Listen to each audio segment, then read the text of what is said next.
I'm alive.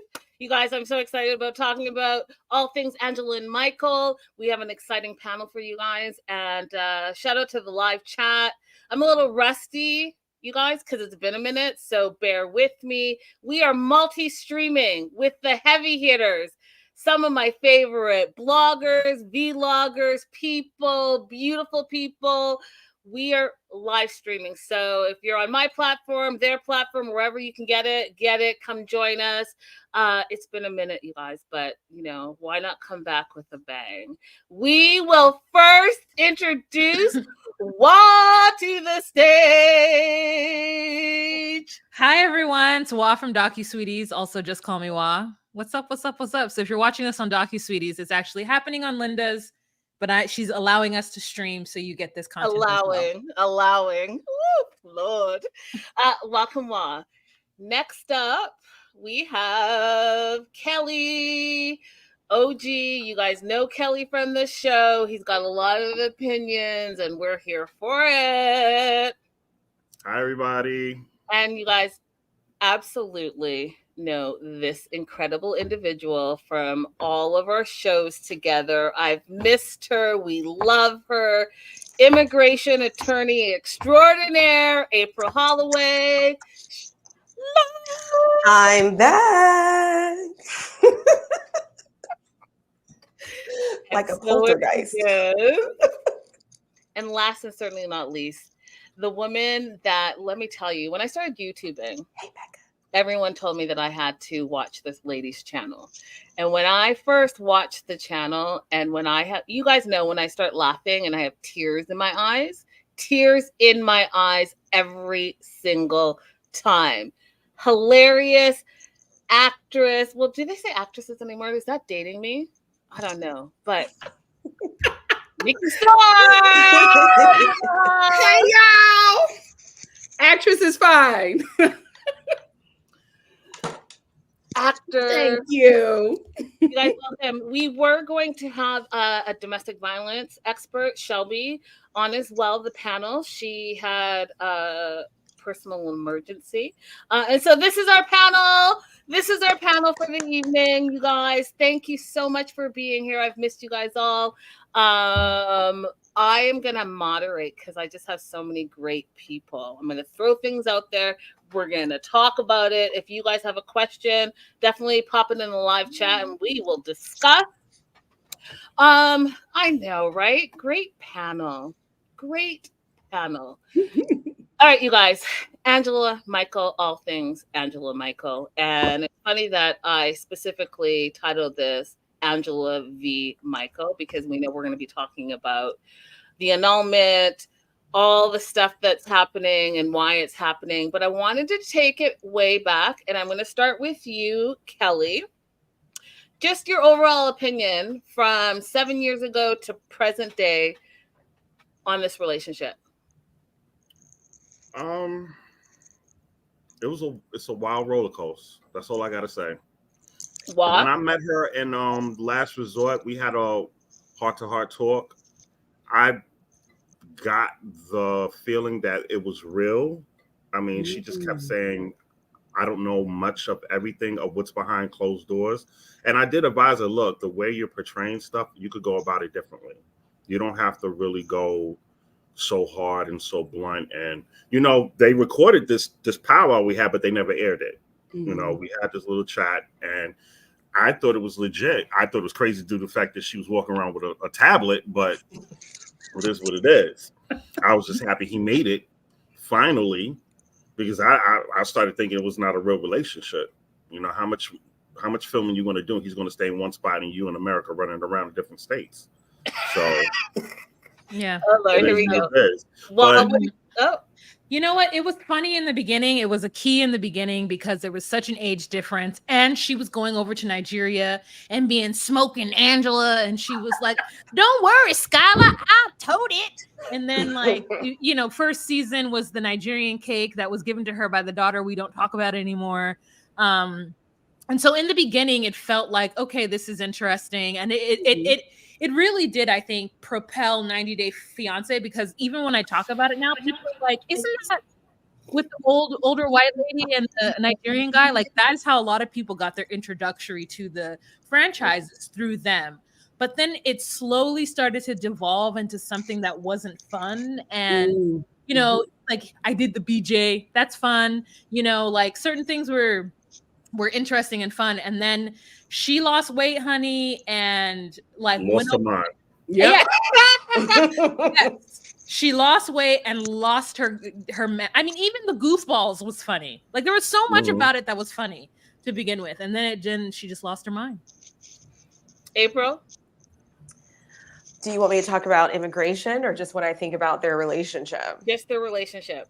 I actually thought it was a real relationship. The same as Kelly. I see in immigration work the same age dynamics, the same clash of cultures, and these people do appear to be in real relationships. Whether they last or not, at the time that it started, at the time they applied for their documents, that's all USCIS cares about. Was it real at that time? Ooh, we're bringing in the facts, you guys. And Nikki. Oh, well, I'm gonna just be honest with you. I always thought that it was a scam, like on both parts. And here is why. I knew of Angela from like when she was working the talk shows and like trying to get put on then. She was always on Maury Povich trying to do some nonsense, like switching up characters for talk shows. So I already knew that it was going to be a circus. So I was able to like, you know, get involved with the comedy of it all, because I really just have always thought that it was a performance. And I don't mind that. If like for my reality TV shows, I don't care if you're an actor, just make it entertaining. I don't mind that at all. For me, it got very uncomfortable when this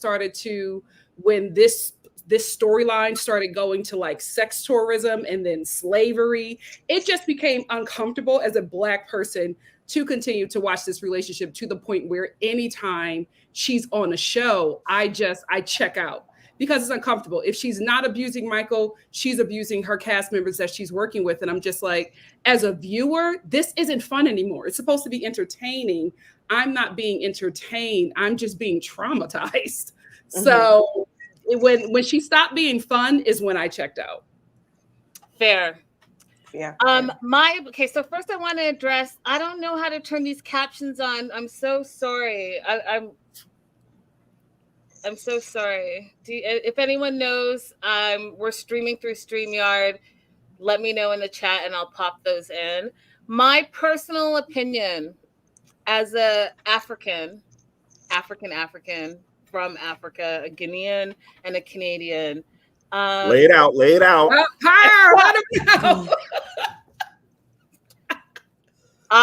My issue from the very beginning was, you're not going to come to Africa and run amok, not learn the culture, not understand the traditions, and then turn to camera and talk crazy, talk left, say the craziest things, and then disrespect your future husband. That's what we're not about to do. So I have always had a little bit of a every time I see this relationship, and when she goes to Africa, because guess what, you guys? The other thing, and you guys know this because I've said this a lot of times, I really do feel like TLC misses an opportunity when they go abroad to not show people the country, the city, because oftentimes people don't get the opportunity to travel internationally. And then guess what? They watch the show, they see some goat being sacrificed, and they think that's real life when it's not, and it's exaggerated. And it's so irritating to me for the stereotypes, African stereotypes, to be misinterpreted. I can't stand it. And so that was Can I speak to that really quickly? Absolutely. That's intentional. That's intentional. They have to create a character for each person that people will watch, and they have to make the character so opposite that even if it's exploitive, even if it's just like if the person doesn't talk that way, if the person really doesn't live this way, if they're taking B-roll from areas the person doesn't really live in, it is intentional. I know this from like working on reality TV shows. You have to sell a story. You have to sell a story that's entertaining. So even if it's embellishing, they can get away with still calling it reality TV, because although a lot of it is overproduced, a little forced, edited to look a certain way, real life situations are still happening. So it doesn't have to be fully real. As long as enough of it is real to be called reality TV, they will do that. But we always see that when it's within the American is given, you hear their story, there's an eagle in the background of the sound, and then you go to their partner from another country. Eagle. Yeah, you're hearing goats in the background. All of a sudden everything is just brown and dusty, and it's intentional. They have to sell you that story, how different they are. And go ahead. I have one thing to say. Like, I agree with both Linda and Nikki. With this season, they did fixate it on just the American portion. And I really wanted to see more of Kobe's culture and the foundation and his family, due to the fact that they introduced Kobe's family as royalty in that village, So I wanted more of that. And it was just like, they just focus on Emily's family and them being awkward and not, they try to be open-minded, but semi-open. I don't know how to explain it. They was just like, it's called liberal. They know that they were outnumbered, and they was just looking around like, I don't know what I'm gonna do. Yeah, put your hands in your pocket, keep moving. You don't go out the car, type of more about the culture. And Nikki, you are right. They do have a certain way of how they produce stuff, and people don't know this. They don't. They pick and choose what they want to copy and paste and put up on TV. And it be some good, valuable stuff. But I do agree. I wanted to see more of that, of the other side, their culture.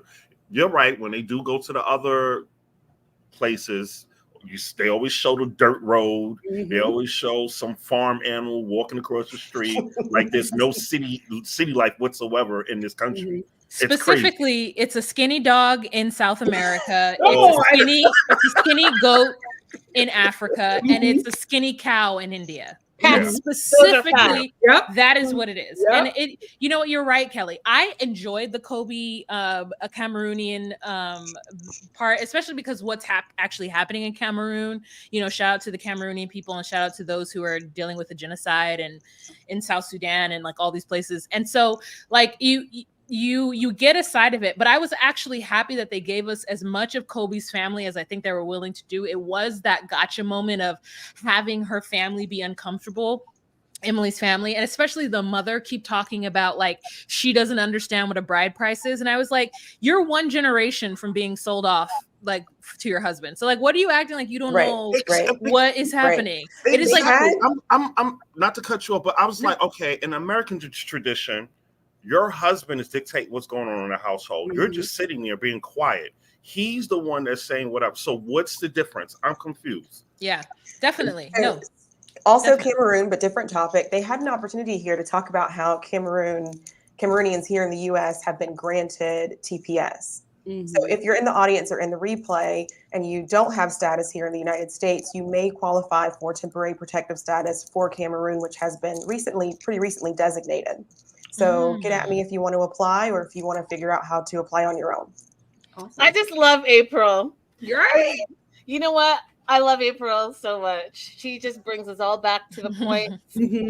I do want to say one more thing, though, and I understand it's a reality TV, and I understand production and all of that stuff.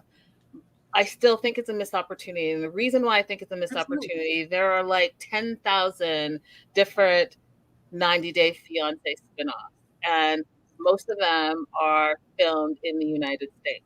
And so you can get all the drama and stick with the format, but I do think that when you're abroad, you're missing an opportunity to say, hey, not just, hey, the skinny cow and the skinny dog, but let's talk about what that bride tax is, and let's talk about why they wear specific kente cloth, why they wear the hats, why are they celebrating. You can add a little something so that it's entertaining, plus people are learning something. I just I just feel like it's a missed opportunity. It is. Yeah. It actually feeds into more bigotry. Like I was saying earlier, I moonlight in a lot of anti-immigrant Facebook groups because I just like to see what people are saying. At one point when I started, I just wanted to understand what the anti-immigrant sentiment was, but now I'm just in there for funsies. And when people make comments about stuff that they see on 180 Fiance, more often than not, it's fueling the anti-immigrant flame as opposed to helping people understand the situations that are going on in the United States and what the US does to cause some of those situations. Absolutely. Absolutely. So they meet 7 years ago. Angela goes back and forth with different best friends. And I'm using best friends, except for the original best friends in air quotes. And there's a reason for that. There's a reason why, there's a different best friend, and I won't, get petty yet. But goes back and forth for a few years and continues that relationship. And every time it's a fight. Every time, in my opinion, it's not just, hey, I'm so happy to see you. It's what I'm not about to do and what I'm not about to do, and throwing cakes and destroying things and yelling things and crying and running amok and all the things. You can't work. You can't have a phone. You can't do this. But guess what? I'm going to dangle getting married, the green card, and the American flag outfits and all of those things. And I'm going to still bring you over to America. I'm going to start with Nikki. Nikki, what were your thoughts on Michael's, and I don't want to get political, you guys, so please just don't, in the chat, just don't. But what were your thoughts about Michael's impression of what America was before he got here, with his outfits, with his thoughts, etc., etc.? What did you think about that? As an American, I actually thought it was adorable. I really did, just because it's one thing to experience another country like through your body, right? And it's another thing to experience it through TV or movies or like social media. And I don't get upset at any like kind of ignorant thing or like that. Nothing that he said upset me. I just got a little chuckle because it's just like, you don't know what it's like. Like, you are hearing about it, and it's such a small like glimpse of what you actually are going to experience. So I thought, not to infantile him or whatever, but I thought it was adorable. I was like, of course, like I have my ways of thinking about certain places that I go. And I love it. I don't have a problem with it at all. It's hopeful. It's cute. As an American, you're just like, oh, wait till you get here. I like seeing it, but I'm like, oh, your bubble is going to be burst. I always wonder why people on the show don't have their partners walk around outside where they live so they can actually see where they live, as opposed to when they see New York on TV shows. Just tell your partner, if you are coming to the US, tell your partner to go outside their house and FaceTime you and just show you what's around the house. But they won't do that. It's a catfish all in front. That's all it is. I'm American. I got the one up over you. You want to come over here.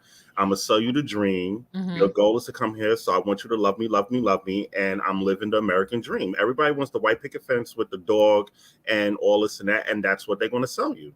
Yeah. So they're not going to show you that. They could be in a one bed, a studio apartment in Timbuktu, but they're going to be like, look, I got it better than you. They're not going to show that. It's like Kelly Clayton. It's a lot of these guys who do this. Yeah, it's a lot of these guys, especially the guy from like season 2 or 1, where he had a bunch of roaches, to where even the crew members were like, we cannot go in that house anymore.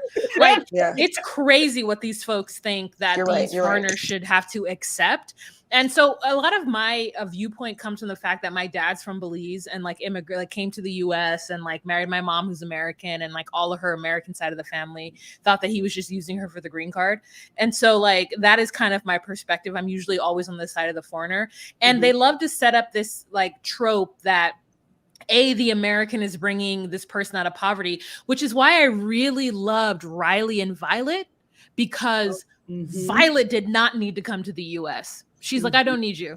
And so you get a different dynamic when the foreigner isn't like really wanting to come to the US to have a different life for your family, for their family. You can get it as like you have Riley and Violet, and then you have another couple like Danielle and Johan, where you can see that person really wanting to come to the US because they truly believe that if they get here, it's the land of milk and honey. And let me tell you, I have a friend in Guatemala. I call him Guatemalan Bay. So people know that from my channel. And like, I tell him all the time, we are living on credit here. Yeah. Like my car, credito. Credito. Yeah, like it is like I tell him all the time, like it's not what you think. Like I'm able to do things because I have a good credit score, not because I'm paying for all of these things cash and roaming around just being rich. Like that's not how it works here. And so being able to truly explain that to the foreigner is really important so that they understand that for the most part, a lot of our big ticket items we're paying off. It's not something that we just buy cash ready to go. Yes, we do have a lot of like great things with our work and like vacation time and certain stuff that are wonderful benefits. But to be able to really explain to them the difference, and let me just say this, and we can stop. You don't have to go on. But I think that there, especially with Black people in other countries, there's a little bit of a feeling that Black Americans just aren't taking advantage of the American dream. Oh, and they say it all the time. Yeah, I mean, because I mean that my other side of the family is fully like these Black Americans. They don't think that we're taking advantage of the American dream, and they don't understand that that when you get here, you just a nigga like the rest of us. So like, I know you think that because you have an education and your name is Babatunde, that it's going to be different experience for you, but not necessarily. So gird your loins. Yeah. Wahima, when you're ready to bring Guatemalan Bay here to the U.S. Don't worry, April. I'll hook you up. I'll call you. But another thing, what you were saying, you gotta take to perspective when somebody's not used to certain things, when they don't have it there, it's going to be a big surprise, like a goal for them. Because, like you said, we live off of credit. When you get a house, you got to get a loan from the freaking bank. Get a car, you got to get a loan from the bank. Credit cards. They don't have a lot of countries. They pay out of cash. It's like you save up that money, you buy that car with the cash. There's no bank you're gonna go to and buy like how we do it. So to them, it's like, all right, I can still work hard because that's what they're used to. I got to do what I have to do to get to that level. You could tell them all types of stuff. They're gonna still look at you like, all right, whatever. I still want that because we don't have it over here. So that's they strive. Because in my neighborhood, the goal, like I'm in Caribbean City. Everybody's over here. It's Caribbean and then Hasidic Jews. It's a melting pot. Haitians, Jamaicans, Trinis, Bajans, and in my area, the only Hispanic is the Panamanians, my people. The Panamanians. You come here, we all pile up in one house, and when you build up your money, then you go buy your joint. That's how it is. And then they look at the Americans like, why you're not doing that? Why are you just staying in one spot? So that's where the riff is at, because they're quick to go and clean a hotel and a house and go in the hospital, be clean. They'll start from the bottom and they'll work their way up so they can achieve and send money back home, which a lot of people not understanding that as Americans, that's what foreigners do. They will do that. They send money back home. Yes, they have to do it. When I go to Belize, Guatemala, I have to leave items. Yes. I go home and I have to leave items because my peoples are in Belize and Guatemala. So shout out to the Black Latinos, Kelly. But like, it's like you do that. You have to leave items and, and to show that you care and that you are, trying to give back. So it's really just so nuanced and there's many layers to it that they just do not understand. 100%. And I'm going to tell you a little funny thing. If you guys watch my channel, you guys know I talk about my mom all the time and I love her so much. And she is in Ghana right now and wants me to come visit, before the holidays. That's not the point of the story. The point of the story is, and it would be great because you can bring an extra suitcase to take. I'm like, what do you mean an extra suitcase? I only can have two. She's like, one of them needs to be empty. Because part of it is you have to go as a Westerner. They're taught that you're a millionaire just because you live in the West. They think that everything is Hollywood, everything is Beverly Hills, and everything is, hey, not only do you need to send money back to support everyone so that they may one day have an opportunity to live that type of life as well, but also too, now that you're there and you're coming back, you better not come back empty-handed. I'm gonna need, and I'm not kidding, I'm gonna need an iPhone. I'm gonna need an iPhone. What? It's that mentality though, but it's because it's what they see on TV. It's what they're taught, and part of it is cultural and all of that. So, and a lot of it is propaganda. It's just like what you were seeing in the movies, it ain't real, baby. Listen, Linda, just tell them to post up at the international side of the airport and watch everybody go back home with all their luggage. And you see everybody taping up their suitcase and have that extra suitcase because they got to bring it back home. They bring them back on clothes, all types of stuff. So tell them go from the domestic to the international and pay attention to everybody that's boarding. You'll see the luggage. That part. All right, back to yup, so true. How Mala says. Okay, so back to Michael and Angela. So tumultuous relationship over the last 7 years. He finally gets here in April. I want you to talk about, because there's so many misconceptions in the 90-day fandom about how he got here. And before you start, you guys know that he came in on a spousal visa. April's going to explain the actual immigration process because she is an immigration attorney. And then I'm going to have Kelly talk about how he did it versus just being in Nigeria, because we know they tried to get the 90-day fiance and that was not approved. And then she had to fly out to Nigeria and get married in Nigeria, then get apply for the spousal visa. So I want to talk about that. So yeah, let's go that way. So what's confusing a lot of people is that he arrived on a marriage visa as opposed to a fiance visa, which means that he arrived with residency.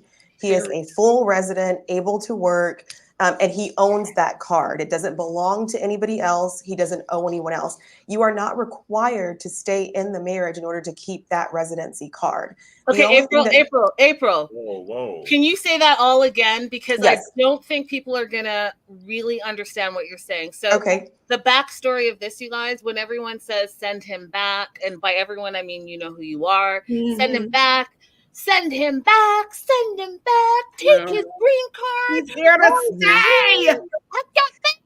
That. So, yeah. I want you to understand, you guys, legally, the difference between a spousal visa and a 90-day fiance visa and how he got here. And I also want you to understand, because I personally am sick of hearing it, no one person, no spouse, no sponsor can take your green card.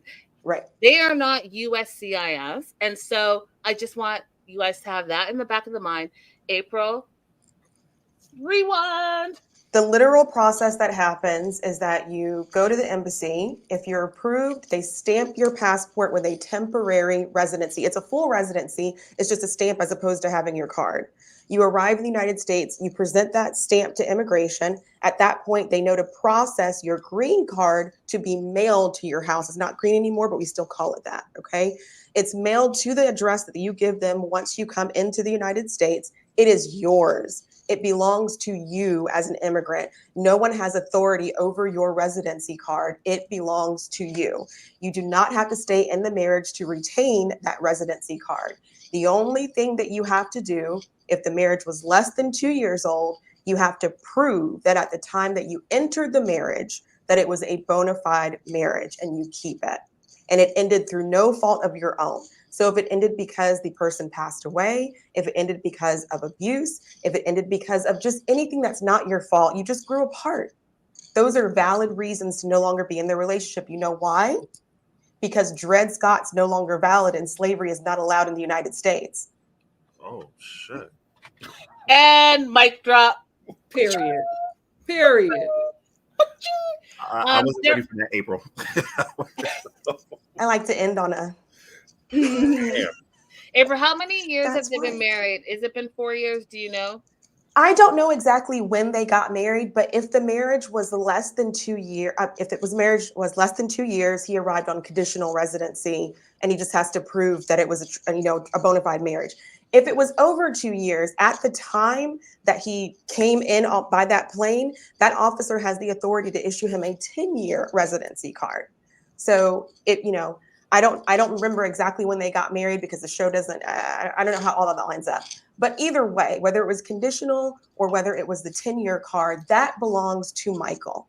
And he does not have to stay with Angela to retain that card. And that's the same thing that I tell people who call me and say, my husband cheated on me. I want his green card taken away. Ma'am, that doesn't mean that it wasn't a true relationship at the time that he entered into it. Okay. My wife no longer performs wifely duties. I don't want her to be able to stay in the US. Does not matter. USCIS doesn't care. All they care about is at the time you submitted that paperwork and went to that interview, was it a bona fide marriage? If that is true, if that is arguably true, they don't care. And they don't find fraud easily, actually. They will find that the marriage is not valid without a finding of fraud more often than not. You have to do something egregious for USCIS to find fraud.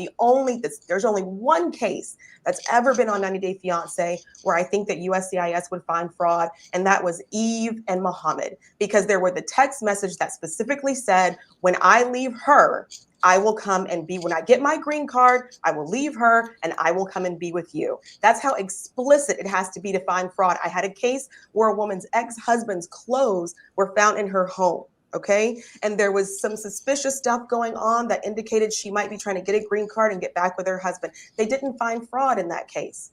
Okay. They just said, we're not going to approve the I-130, but they didn't find fraud. It has to be explicit for fraud to occur. Okay. Now Angela's trying to get an annulment in order to make that a basis of withdrawing his residency. That's not going to work either. Okay, but we'll get into the annulment part shortly. I do want to talk about Kelly. You mentioned that Michael left Nigeria and went to the Ivory Coast. Yeah, if you listen to the dialogue, because I think that's a part of why she's upset, because she didn't know the steps of what he was doing, because she thought he was just going to refile again in Nigeria. Because remember, Nigeria was on that, they couldn't travel over here, that list when Trump was in or whatever. Now that it's open back up, he knew that it came out of his mouth when she was getting at him. He was saying, I had to go somewhere else to speed up the process because I was advised to do this because Nigeria's in a backlog. And you could tell in her facial expression, she didn't expect that. She didn't know about it. That wasn't a part of her plan, because personally, I feel she didn't want him here. But he made it his mission to get over here because that's his wife. And he wanted to come to the Americas. That's what it is. But if you sit back and listen to the dialogues, don't pay attention to the shouting. Listen to what they're saying. He said it clearly. He said, look, once it happened, I moved it over here. I'm not lying to you. I'm trying to get the process going because it's faster over here. And she said, why did you not tell me this? She didn't want that. Because he knows she's dumb. Yeah. He knows she's dumb. And that she's not really invested in doing all the work that he's been doing. That's why she got mad about Paradise Men. That's why she got mad about all the, she purposely tried to isolate that man. Yes. She made him quit his job.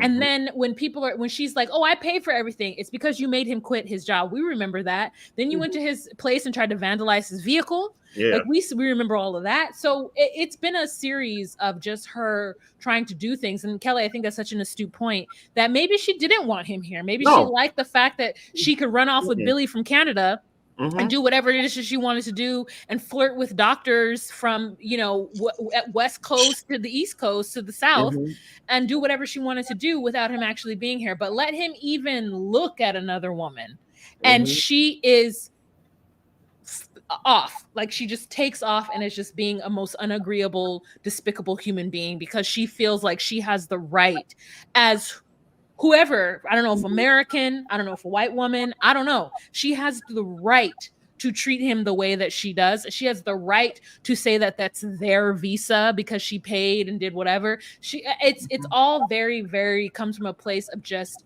narcissism and rooted. She doesn't respect them. She don't see anybody besides that's not American. She don't see them as a human being. She's looking at them like property.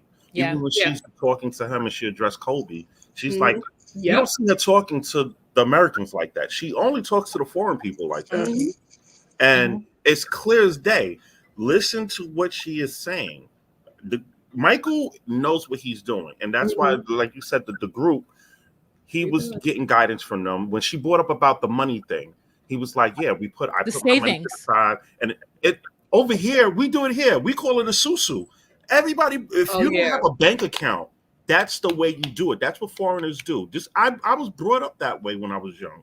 If you don't have a valid bank account, everybody puts their money in a bank. What it is say like all of us, Linda will get the first pick, but we put our money every week. You get the second week. I get the third week. That's what it was. So for her to say that, oh, they're scheming and what's this money about? You're trying to paint a picture and being very ignorant about it because you don't know about the culture. You're not trying to find out about the culture because everything is America. Yeah. America was built with every culture. Well, this is why she does this. Because I want to say this about the show. When we were talking about how the show doesn't explore when they go to other countries. It's because they're making this show for an American lens.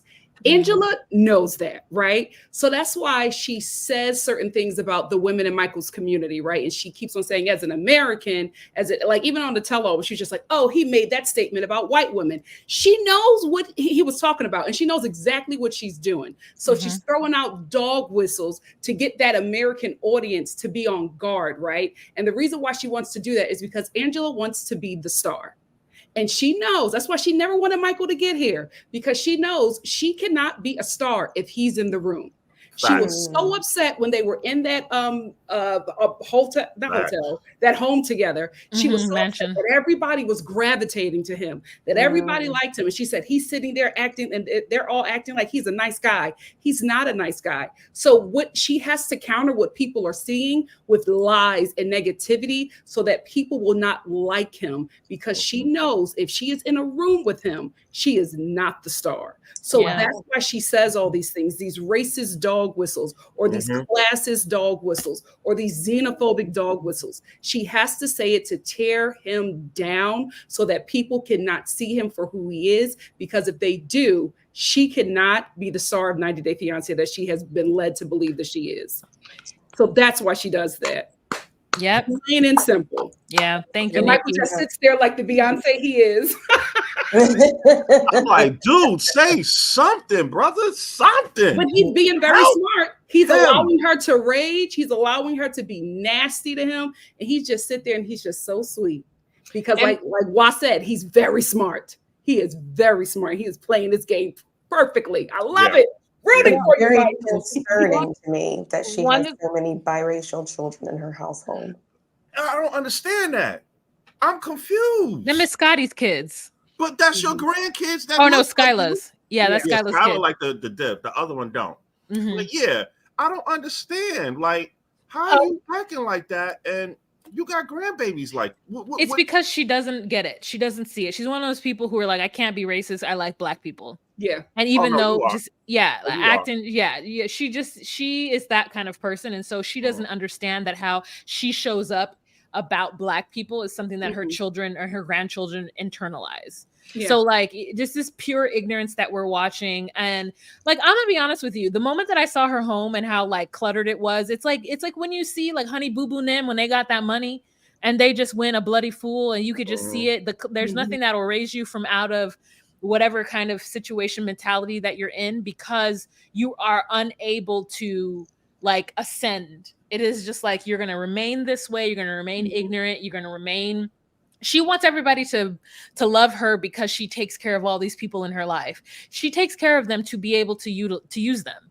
Like she is a classic narcissist and user. And I'm going to jump in on that a little bit. And I'm going to also address this question with Jocelyn. So the first and foremost, you guys, Angela isn't acting. She is that person in real life and outside. She has mistreated many people, and you can just Google it to see, from the flight attendant to the server to whomever, to even one of her quote unquote best friends who's an actual doctor.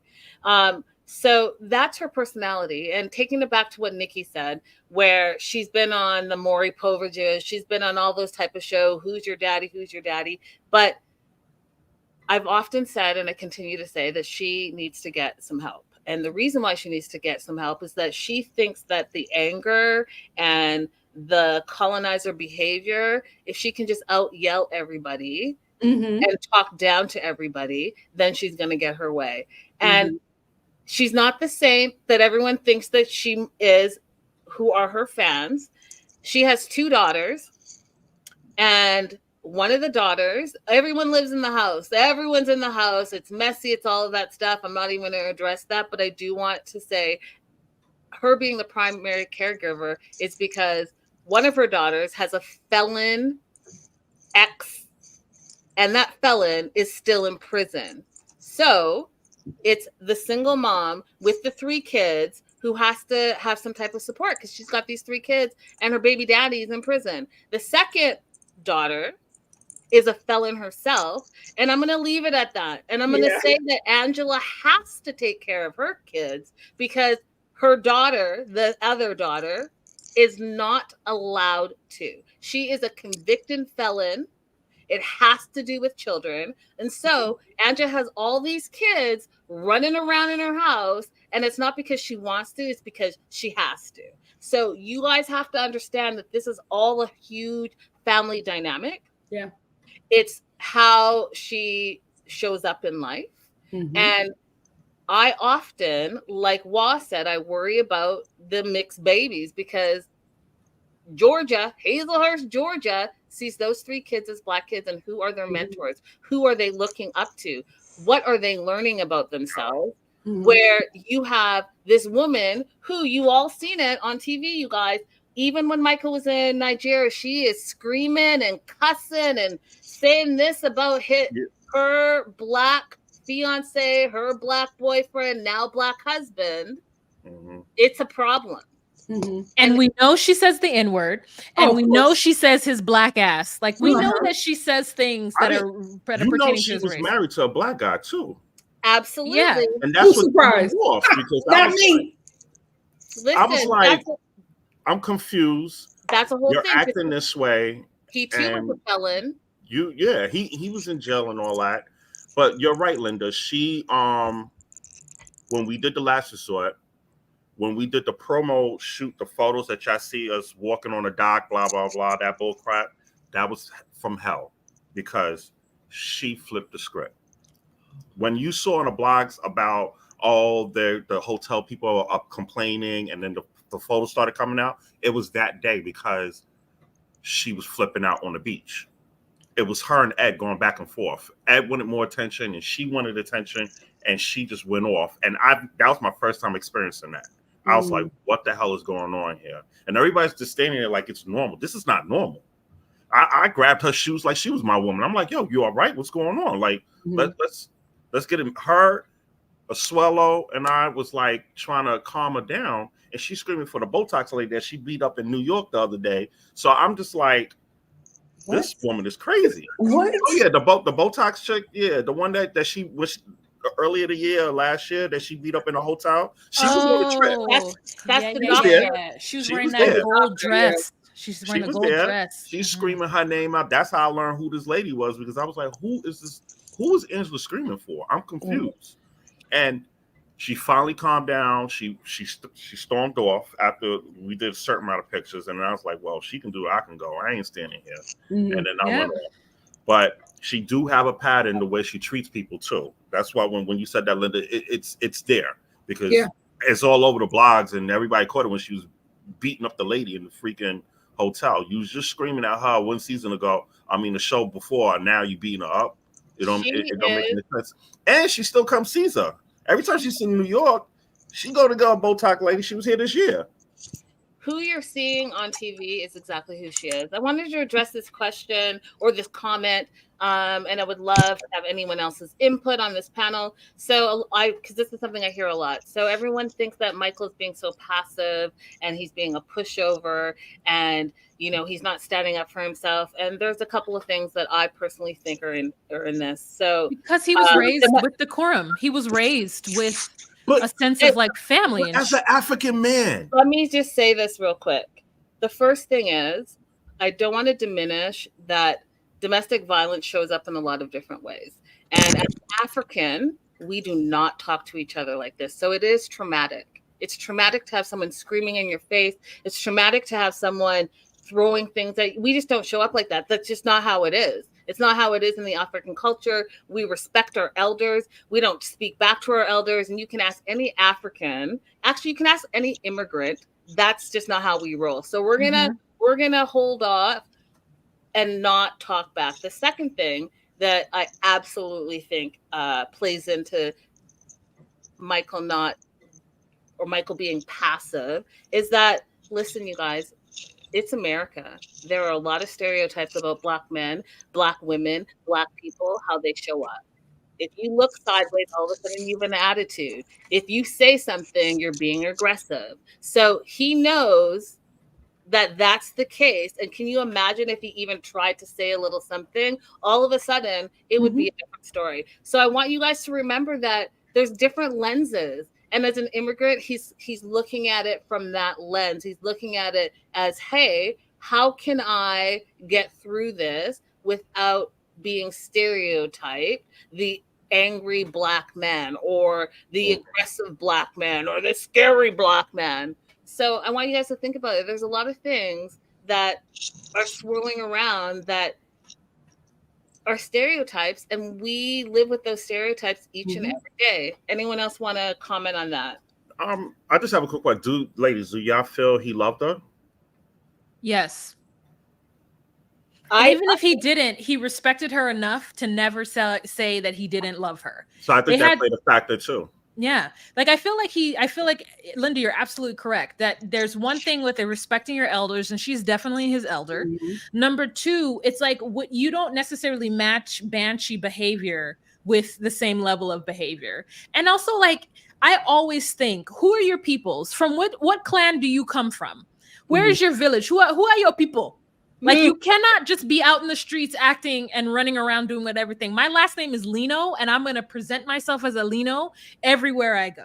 So, like, there's a certain amount of decorum that I think certain folks are raised with. And you can tell that he kind of has that, especially in the way that his family kind of negotiated her. You know, she'd come to the house and be like, Awani, and, like, you know, certain things like that. But, like, even the aunt, when she opened her chest at the Tell All when that red dress in front of the family, I said, "Oh, Aunt Michael, you have to walk away now." Embarrassed. That should have been the end. That should have been the end. He can't. His family will never ever accept that behavior, no matter what their social economic class is. You cannot. You cannot represent yourself like this in this family in public. Even I'm gonna go off what you're saying with the culture and stuff. Like, Kobe pointed it out when he was addressing, Emily's family. He was showing his respect and gratitude, and he pointed out how, I guess, it's American trait or upbringing, how she talks back to her family in a disrespectful manner, and they all agreed. So we could all say the Americans have this trait of being disrespectful to the elders and to people. I think it's just a different upbringing. I think that Americans are they're just raised differently, and we all have our different upbringings, and that's fine. And I'll tell you. Let me just say this about my boy Michael. Go ahead, Linda. I was just gonna say, listen, my mom never had to raise a finger to us. She never even had to raise her voice. All she needed to do is give us the look. And I know you all know about the look. The look was like, you know what? I will put you in your grave. That's toxic too. That's toxic. Do not disrespect me. Do not embarrass me. Do not do all the things. Don't run amok. All the things. So there you go. That's part of it. I don't want to blanket say that it's American, though, because the truth is that there's a lot of good Southern families. There's a lot of good cultures within the United States that do not allow that kind of behavior as well. So it's just interesting that it feels like it's an American trait, but it really has changing. It's slowly changing. It really has to do with who your peoples are. Listen, there are a lot of Americans that can't bring Angela home. So, there are a lot of American families that woman will never fly with. Okay. You're right. But let me just say this about Michael. I don't think he's passive at all. I think we've all talked about, just him, his culture. But I also think he's just a really smart guy. And I think that he knows that not just within the frame of, him being the immigrant or him not being the American or him being Black. He also knows that on this show, there are limits to what he can do. Because I distinctly remember when Angela tried to tear that man's car up and Michael showed up in a way we ain't never seen him. And all of a sudden you see all of this crew that you have never seen when Angela has put her hands on this man. Several times for years, she has physically assaulted this man. We've never seen crew. But the minute she tried to tear that man's car up and he had enough, all of a sudden I see people I ain't never seen before. So I think he is very aware of his limitations. He is very aware of who he is dealing with and how to deal with her to get what is needed. He's very smart and he is very observant. He is not passive. We about to see Michael, because I see him all the time on TikTok. Oh, he's living his best life. Oh, listen, we're going to get to that. We are going to get to that. He is in them streets. I'm going to take a little commercial break, you guys. Wherever you're watching and streaming this from, go ahead and like and subscribe. You have Wa's channel. You have Nikki, and I'm seeing in the chat that Nikki has a second channel. Do you want to go ahead and shout that out? Oh, Nikki Star at home. I'll be doing a lot of fall content. A lot of pumpkin spice fun is happening over there. And you guys, I know there are we're all immigrants. That's what I think. We're all immigrants. We're all from somewhere. April's channel, if you're streaming from a channel, if not April, you want to shout out your channel right now as well? Yes, it is All the Way Legal PLLC, helping you navigate immigration in the United States from the perspective of the only person on this panel who is not an immigrant, baby. I'm just a Black American who was brought here against my will. Same, captured. I'm done. I'm half captured. Half captured.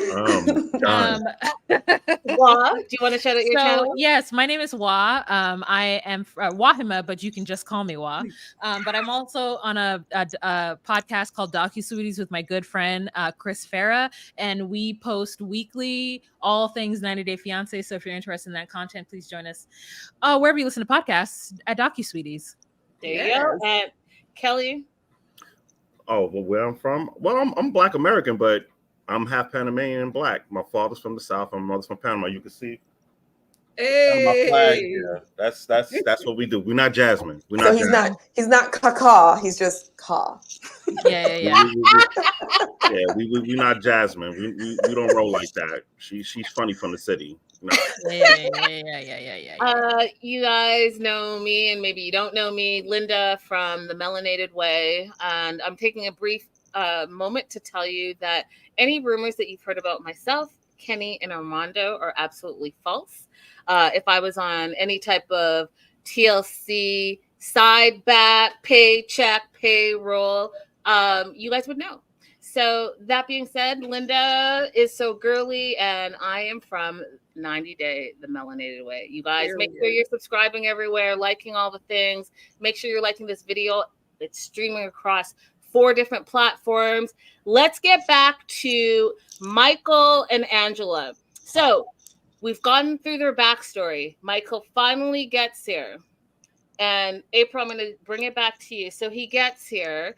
Is there, because this is something else I've been hearing, is there a time frame that he actually has to live with his spouse before he went missing? No. So long as he can show that there was a good faith effort for them to be a couple, there's no time frame that he has to live with her. Now, would it be more difficult to prove if he just left the airport and went to a completely different person's house and didn't see her? Yeah, it would be more difficult to prove. But there is no required time frame he has to stay with her.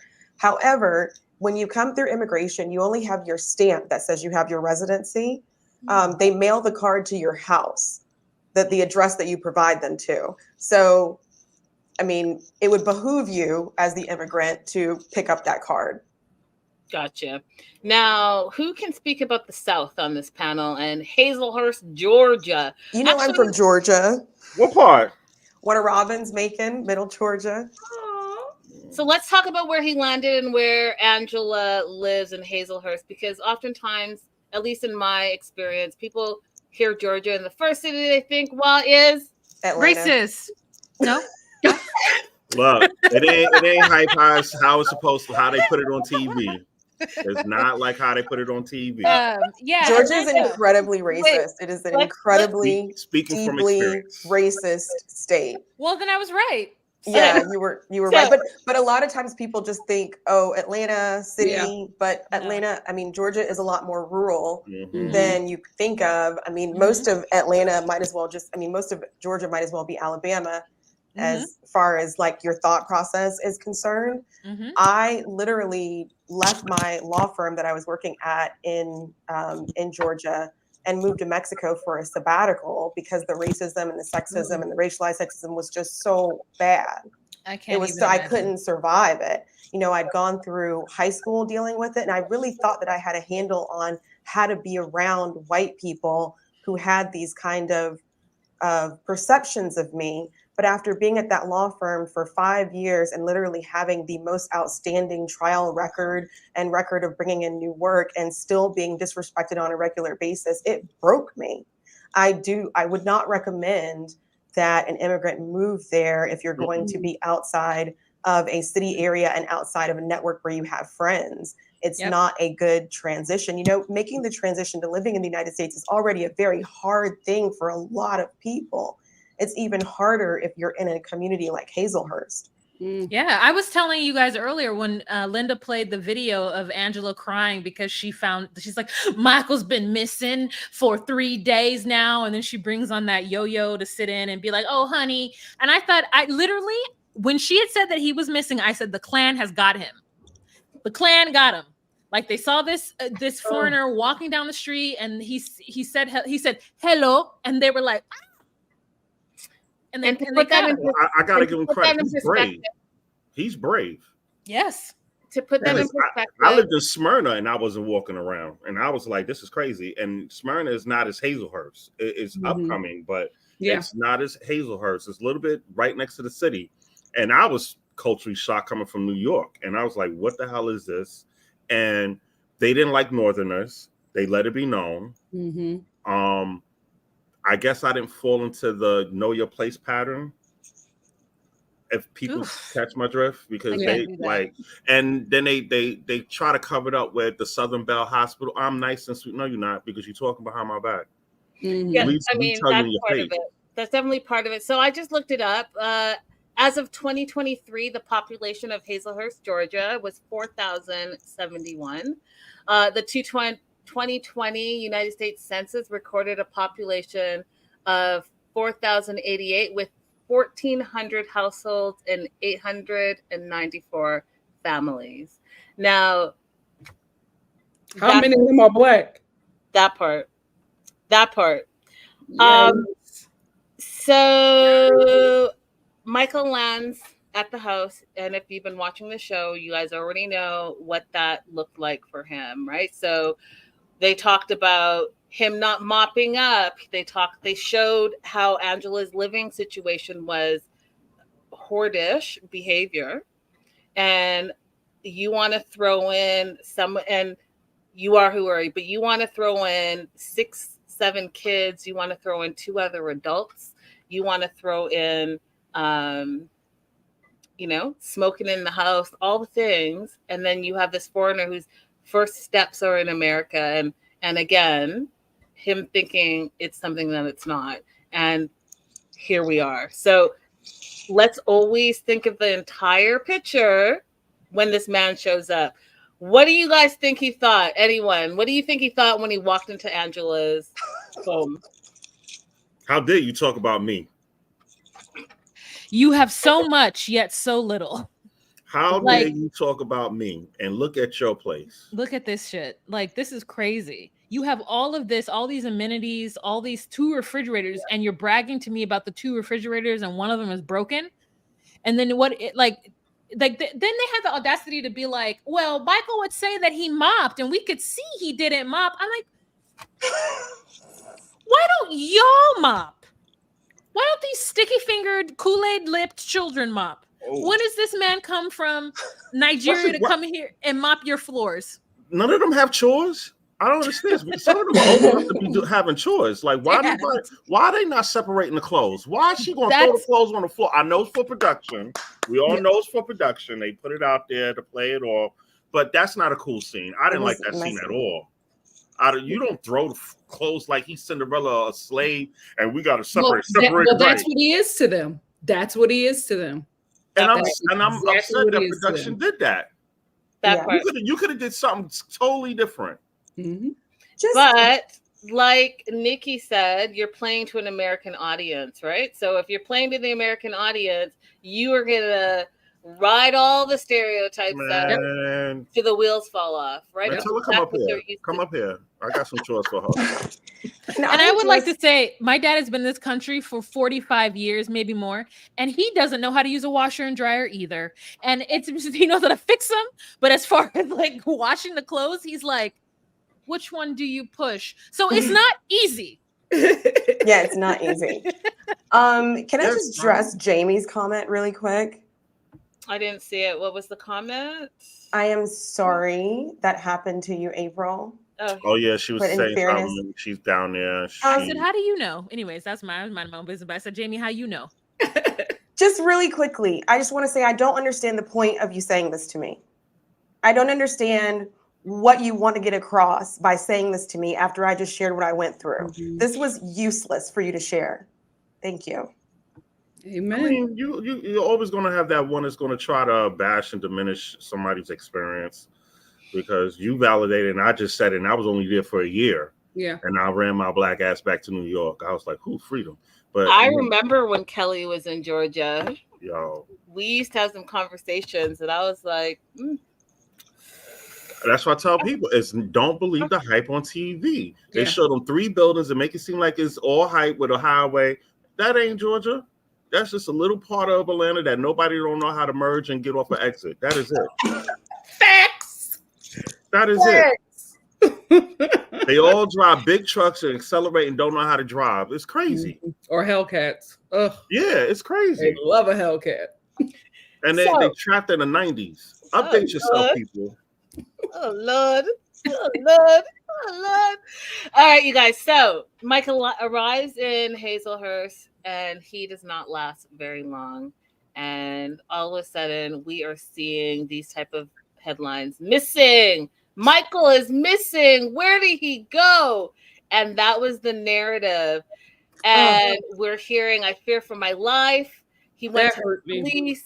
He told the police why he left. However, there were multiple people spinning a different narrative. And the narrative, and excuse me for missing it, but part of it is this was wrote online. I believe by now some of you must have seen that Michael is not missing and has already communicated with the Hazelhurst Police Department and the bolo taken down. Michael arrived in the U.S. a little over 2 months ago, and ever since, it's hell on earth for him. Angela seized his passport, tore it, and smashed his phone, making it impossible to communicate with anyone, not even his own family. She took Michael to the bank, created an account, and then seized the debit card to the account, giving Michael no access to his own money. The family was super worried for him that they sent out the cops for a welfare check. The cops got there, and Michael, out of fear for his life, admitted to them he was all right. Angela proceeded to beat the living, allegedly, put hands on Michael and question him about the police, and he told her he didn't know who sent them out. She proceeded to place him on house arrest, making sure he didn't see the light of day. And on February 23rd, Angela got out of the house as usual to buy her cigarettes and forgetting to lock the door. Michael saw an escape route and took off. Angela is seen on YouTube playing the victim card. Obviously, this is someone's take on what happened. All of these are allegations. However, we do know that he left. And I wanted us to watch this video and speak on it.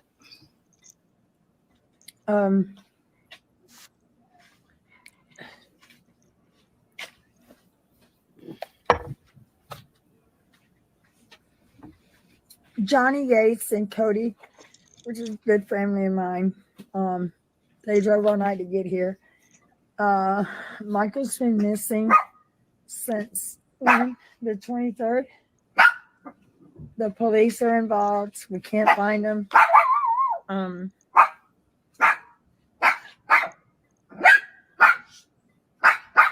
Can you hush, Lucy, please? Johnny, what is?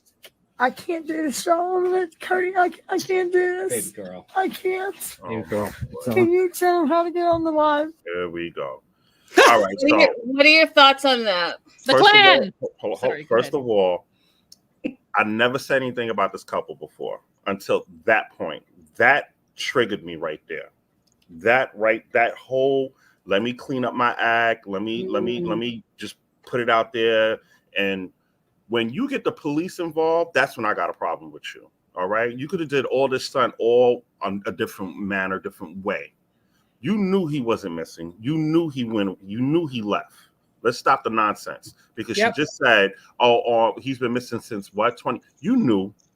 If he was that concerned, people don't understand when you call the cops and say a person is missing. It's a big process. I did plenty of missing reports. I did plenty of missing cases. It's a huge process. Everybody got to get notified from the higher ups to the lower part. You don't know the condition of. First of all, we don't know you got to find the condition of Michael. Is he mentally stable? Is anything okay? Because then you be a category special needs person. Mm-hmm. You just don't play with 911 like that. All right? There's people down there that are missing, that are being trafficking, that 911 should be called for, but you call for that nonsense. That was my gripe with that part.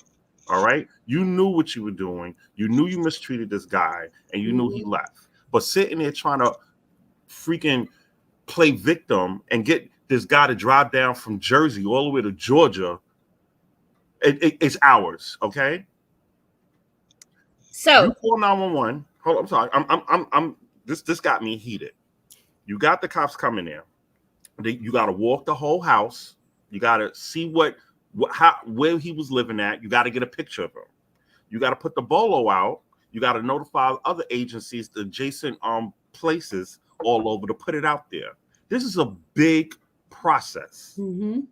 This is not something, I'm just going to call 911 and we just rip up the paperwork. No, it don't work like that. And then you're using resources for nonsense. Nonsense. That's when I had a problem. Johnny, who the hell he going to do? What he going to do? And I feel like Soldier Boy, who posted this in his Instagram stories, felt the same way. He went ahead and said that woman should be well investigated because how can that grown man just go missing? I mean, he just got there, and if he ran away, he will let her know the reason why he ran away. Mm-hmm. How can he even run away and left his passport and everything with her? Guys, you need to stand for Michael, please. Something fishy's going down. I pray she didn't do anything bad to him because as it's now, I don't even know what it is. Mm-hmm. I would have loved for him to be at the tell-all. Yes. You don't play. At all. Yeah, but the same token, he was on TikTok with her being all buddy one day. So he flip-flopped. Really? Yes. Mm-hmm. He flip-flops because when that whole thing with him and Kim, when her and Kim was arguing, she had Kim and him on her live. So they they're full of it. The cast had a lot to say. We had JoJo, who was her only and real true best friend, and Debbie weigh in on Angela saying that, Michael's missing. JoJo said the extreme that people go to ... to stay relevant. Mm-hmm. And we had Debbie in the chat or in the comments saying, "Hey lady, are you thinking what I'm thinking? LOL." And then goes on from there. So we find out that he was not missing. And I know that Angela knew that he was not missing. Mm-hmm. I know she knew exactly why he left. Mm-hmm. And I believe at that moment, he did indeed fear for his life. Yeah. And so factor in the living situation, factor in, like I told you guys, what is it, 4,000 people in the South, and you're an immigrant that just landed, Mm-hmm. and then you're facing a black one at that. Exactly. And then you're facing the verbal diarrhea that you're constantly facing. And you guys, who knows what happens behind closed doors? If you feel this comfortable, and again, I know it's reality TV, but if you feel comfortable to represent yourself this way on reality TV, you show up like that in life, because we've seen it, how you treat flight attendants, how you treat your friends. Mm-hmm. What was going on behind closed doors? Right? Yeah. Oh. We get to him leaving. We find out that he feared for his life, and he, for a while, didn't want people to know exactly where he was. Right. So that was true. And that was something that, hey, that's in line with someone fearing for their life. Now, Kelly, as a previous police officer, can you speak a little bit about any situations, without obviously getting specific, but how police respond specifically to domestic violence? Oh, just before that, little lady, look, I understand it's a small town, but there's still procedures when it comes to a missing. You gotta understand, Georgia has a high rate of sex trafficking and kidnap down there. When you land in the airport, they have an announcement in the airport. They just recovered beginning of the year of trafficking of kids that was coming from officials and stuff. So they're taking that very serious down there. Yeah. I don't think it's just going to be all right, Billy Bob, and no, everybody's getting notified. Mm-hmm. But back to your question, Linda, when it comes to DV, due to the fact of our history, the 80s and 90s, where people didn't take it, seriously, or cops were basically turning a blind eye and didn't really take precaution, and people getting unalive. It's 2024. No matter where you're at, they take DV serious. Period. When it comes over 911, I don't care what state you are, whenever it comes over 911, whatever system you have, they're going to look back on it because it comes over as a certain code. And when you go to the location, something has to, even if it's a little bullcrap report. I can speak in New York. I was trying to find out a little bit in Cali. A little bit. I found out they filled something out in Cali, but I didn't know the name of it. But even if something they say, I don't want to press charges, I don't want to do it, you still have to write something. And you got to interview both parties. I just want to know, when they responded to the Hazelhurst house, did they really look at Michael? Did he have any marks? What transpired? Like, I need to know these things because nobody's talking about this. Mm-hmm. April, I want you to talk about just the DV part. I think it's the U visa. Go ahead. There are two things specific to immigrants when it comes to domestic violence, but they are only for people who don't have residency. So these do not apply to Michael. But if you are in a situation where you're in the United States and you don't have residency, then these are options that you can obtain residency. One is a U visa. So that's for anyone who's a victim of certain kinds of crime. Domestic violence is one of those crimes. Assault, kidnapping is one of those crimes as well. It's a list of about 13 different crimes. And the police department can decide whether or not they agree that a U visa should be issued to you. And if they sign off on it, then it's a pathway that you can use to get residency. The other option is called VAWA, Violence Against Women's Act. Even though it says women in the title, it applies to men as well. So if you're married to a U.S. citizen or lawful permanent resident, or you are the child of a U.S. citizen or lawful permanent resident, that includes stepchildren as well, and that person is abusive to you, then you can self-petition for residency. There you go, you guys. And if you guys need more information, definitely make sure you're following April all across her social medias. I'm trying to find her post, but we'll talk about it again at the end. Yes. I wanted to fast forward. So Michael leaves, he lands where he lands. He's away from Angela, and you guys, the Tell All was filmed before, right? So that was all filmed before, and we start seeing Michael showing up on social media, kind of like living his best life. right? The tell-all starts, the 5-part tell-all. Opinions, and let's keep it quick, but I do want to know, what were your opinions on the tell-all? Too long. It was too long. Nikki? Okay. I'm only at part 3. I agree with why. I feel like they're trying to milk this this cast, and they can only give but so much. I just feel like we didn't need as many parts as we needed. But I will say it was very not shocking to see how Angela talked to the Black people in the home and while they were filming. So Kelly? I agree. It was too long. They could have wrapped it up in 3. mm-hmm. What do you guys think about them having the tell-all mansion?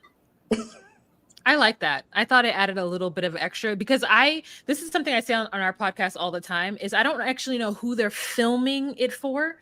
Like when they have them actually sitting there and like in their little positions, who are they filming it for? Because now the tell-all is everything that happens before, after, and in the middle. And I listen, this is a controversial thing, but Sean Robinson needs to act like she actually watches the show and be a little bit more engaging. Oh, love it. Okay, so tell-all happens. There's a lot. I know there's a lot going on, you guys. It's all good, though. It's all good. Let's reel it in. Let's reel it in.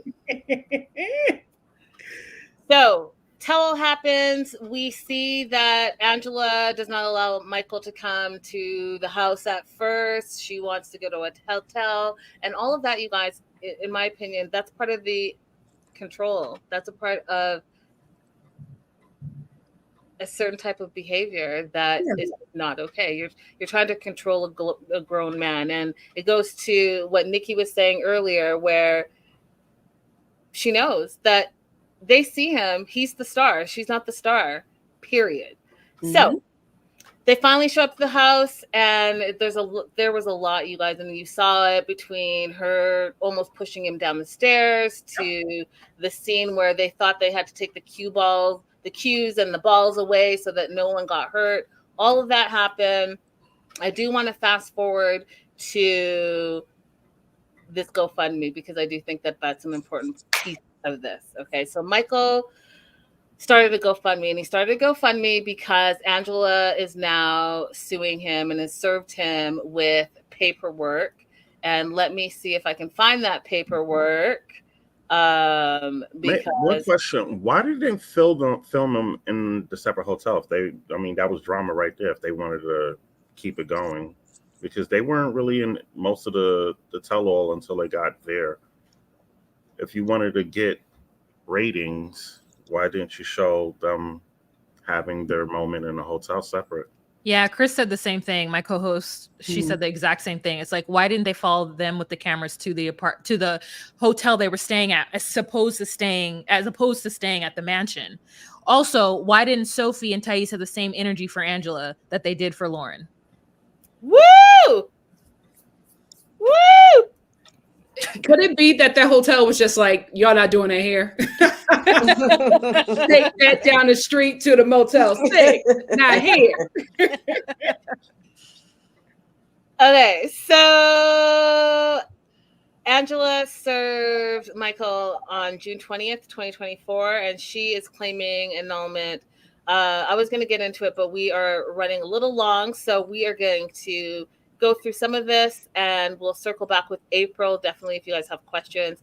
But she's basically saying that he fraudulently married Angela, is what she's saying, and that she did all her due diligence and realized that he's a scammer and was scamming her since day one, and the marriage should be null and void. So question is for you guys is, or for April specifically, is can she null and void because they've been, can she actually go forth with any credibility since they've been married for 4 years? Second, you guys, what I think is crazy is that if you guys go back to the original footage, Michael has always made it clear that he wants to come to America since day one, before they got married, and she still married him. No one, you guys, forced her. No one made her say, hey, listen, you have to marry this guy. She did it, and she did it for her own personal reasons. And so my personal knowing his intentions. Knowing his intentions before you married him, how does that make him a scammer?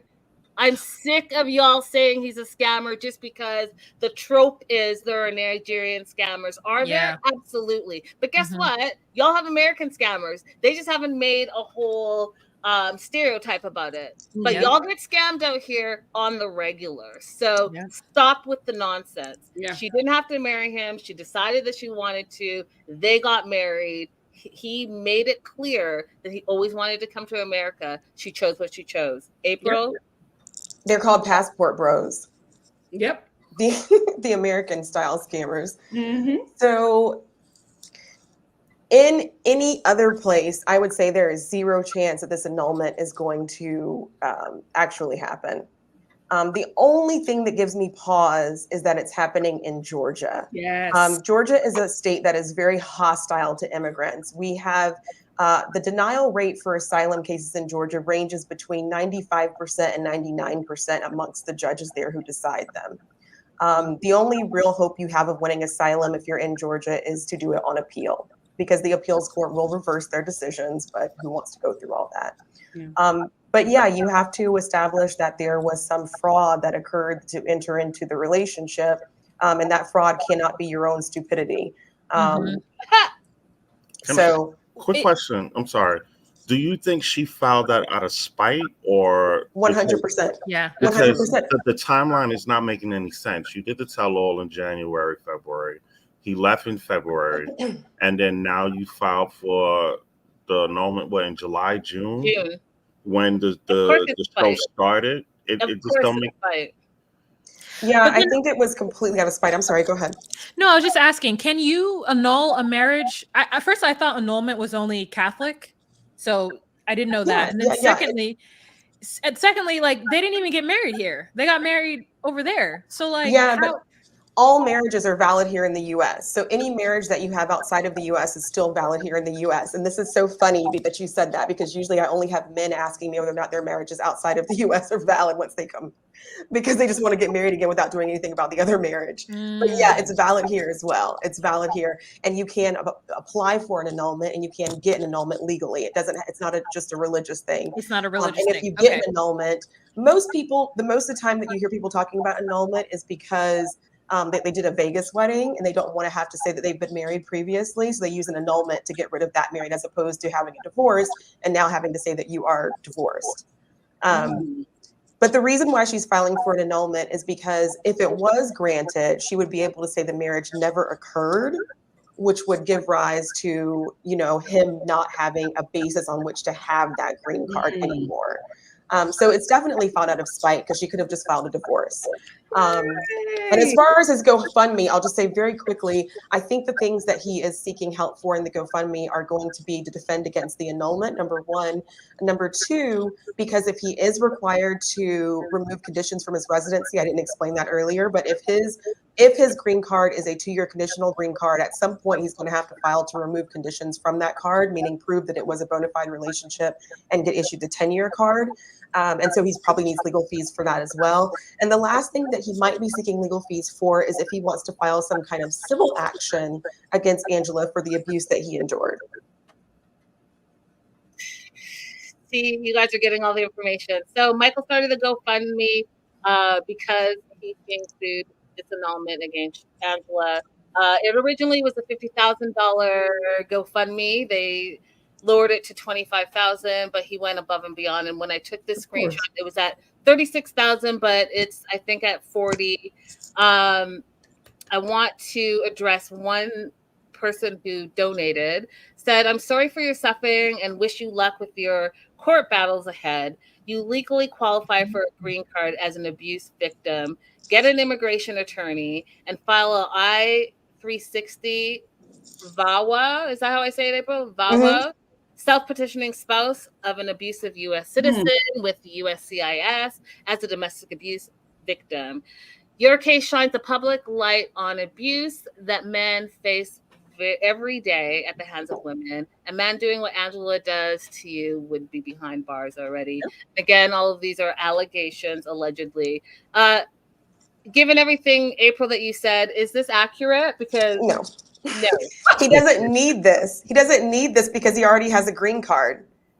You know, so this application is to seek a green card. He already has one. Okay. This advice would be valid for someone who arrived on a K visa, a fiance visa, and they don't already have, their residency. Michael already has his residency, so that's not applicable to him. However, the fact that he is an abuse victim, I do want to use that to highlight the fact that VAWA doesn't only apply to women. Why do I sound terrible? God. April, can he work? Yes. If you arrive with residency, you can work with that stamp in your passport before your green card even arrives at the house. You are a full resident the moment you cross that threshold through CBP with all the rights and obligations of a resident. Good, good. So enough is enough. He raises the money. He says, I am going to fight this, hires an immigration attorney. And despite what you heard, I do want to make sure that you guys know, because everyone said that this is immigration attorney. She's not. She's actually a Nigerian food blogger. She does have her law degree in Nigeria, but she's a really popular Nigerian food blogger. It is not his attorney. He is starting to create a community around him, a healthy, happy Nigerian community. And immigrants do that, you guys. When you come to a country, you don't know anyone. All of a sudden, you know your people, and you're going to hang with your people because that's who's going to help you navigate a brand new country. Okay, I love how they're taking care of him. I love it. 100%. They're all coming to his rescue. I love it.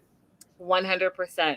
So that's where we are with the legalities, you guys, with Michael and Angela. I do want to touch before I know we're hitting the 1.5 hour mark, and I know that this is run long. So I want to touch on a few things before we wrap. Angela, at the Tell All, Angela in everyone's face at each and every Tell All. Do you guys want to speak a little bit about the way she comes not only at Michael, but at other cast members? Do you watch the show Botched? Oh, sorry. My internal thought just jumped out. Let me start with the positive and y'all can go in because I've already gone in on the podcast. Her hair actually looks decent with the little in this one. It's not like doing something crazy with a bad pony. This outfit actually fit her nicely. And you know, it's a little bit too many necklaces, but I like what's happening there, except for the sexy. I hate it every single time I see it. But other than that, I'll let you guys take it away because I have already ripped her to shreds on TikTok. Oh my God, there's so much that I wanted to show you guys. Okay. Anyone else want to speak on Angela? This is the photo that I actually wanted to pop up, is this one. Oh Lord. Oh gosh. I'll go.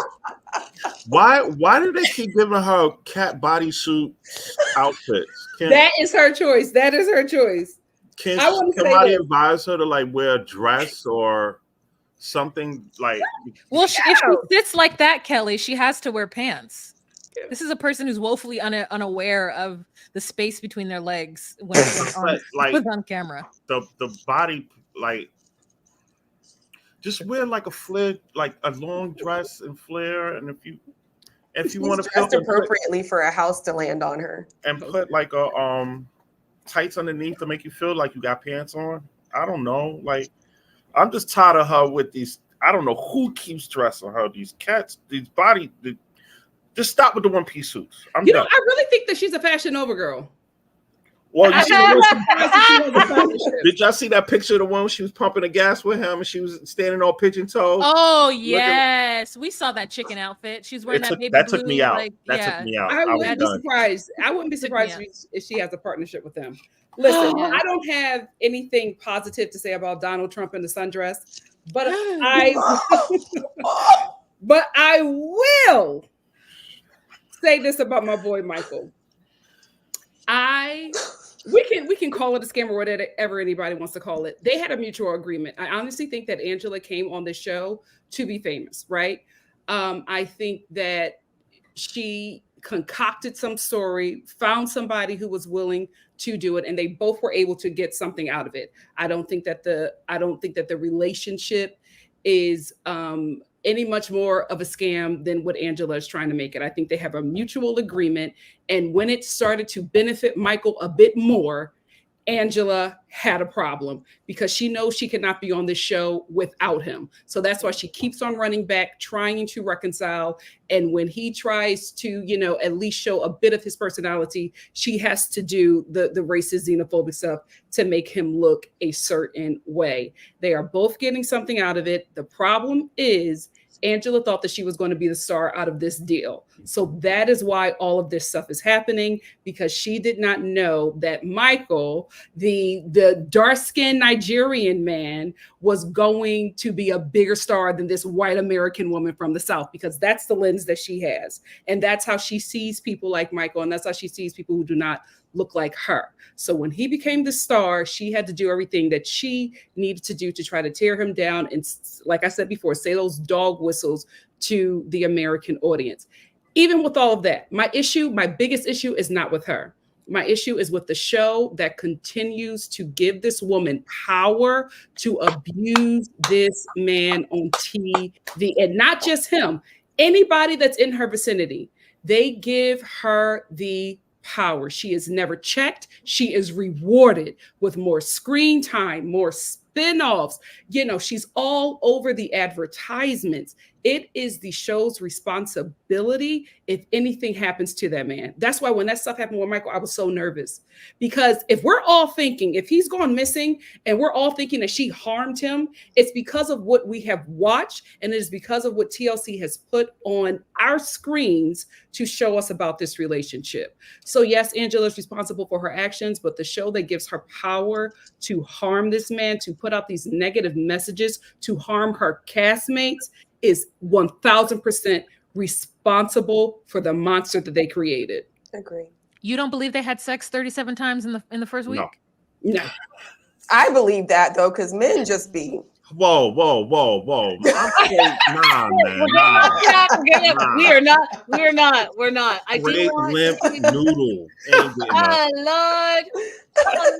No. I think she embellishes that because she likes people to think that she is having her way with this young Black man, because she's always talking about his penis, always talking about his wet dreams.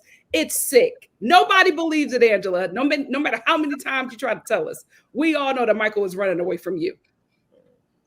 And that part. So also too, part of it is, back to the stereotype about, and it's not a stereotype by the way, but about Black men and her feeling that she's desired by this, hulk of a beautiful chocolate man.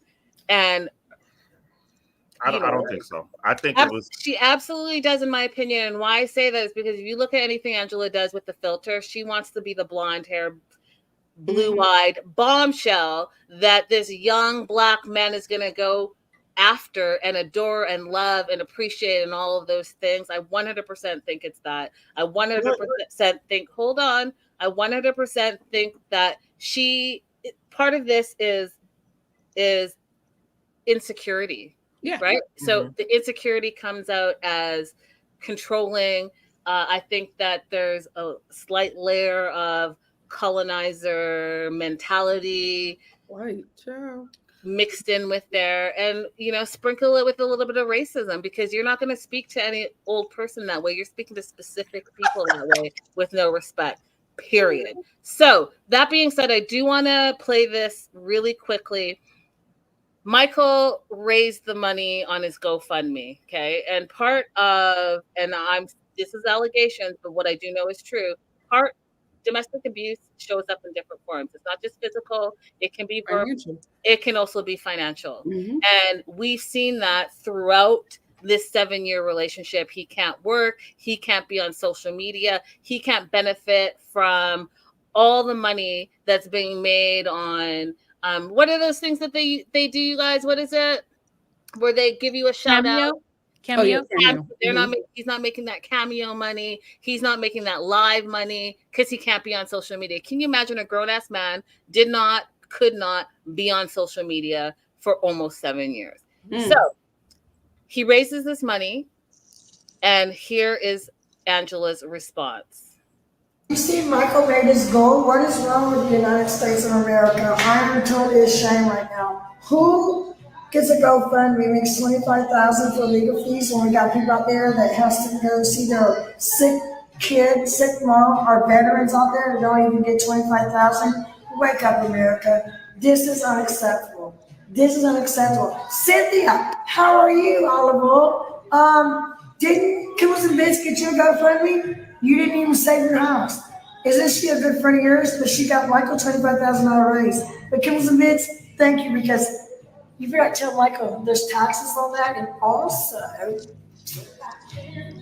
that's fun.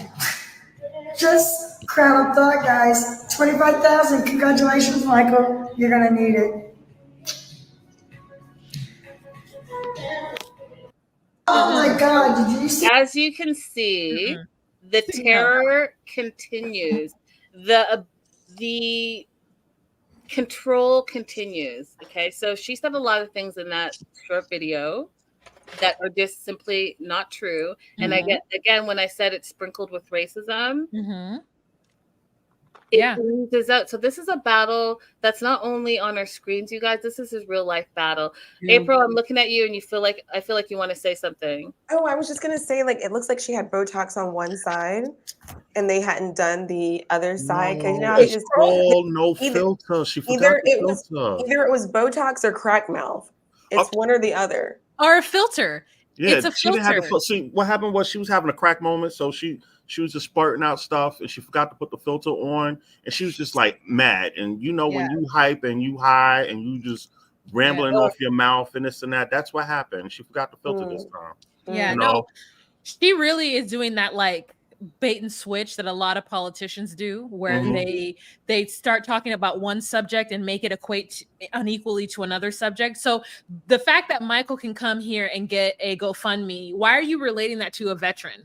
Why are you trying to play on people's like xenophobia and or like hate of immigrants with that comment? Because you want them to be like, congratulations, you gave $5 to Michael, but you should have given $5 to the woman who has DV. Well, this is a man who has DV. This is a man who's had to come here and deal with your shenanigans for as long as he's been doing it. And you're so upset. Why don't you just go and take your TLC ducats and shut up? Just go ahead and sit down somewhere, because I sometimes see her lives on TikTok and I don't join because I'm worried that she knows who I am and I don't want Wahima to just show up on her thing. But like, I am like, these people in the comments be on her side. And I am like, show your faces so that we can see who to not trust. Like, you can show up. She's going to tell you to go to hell. That's what she says to me.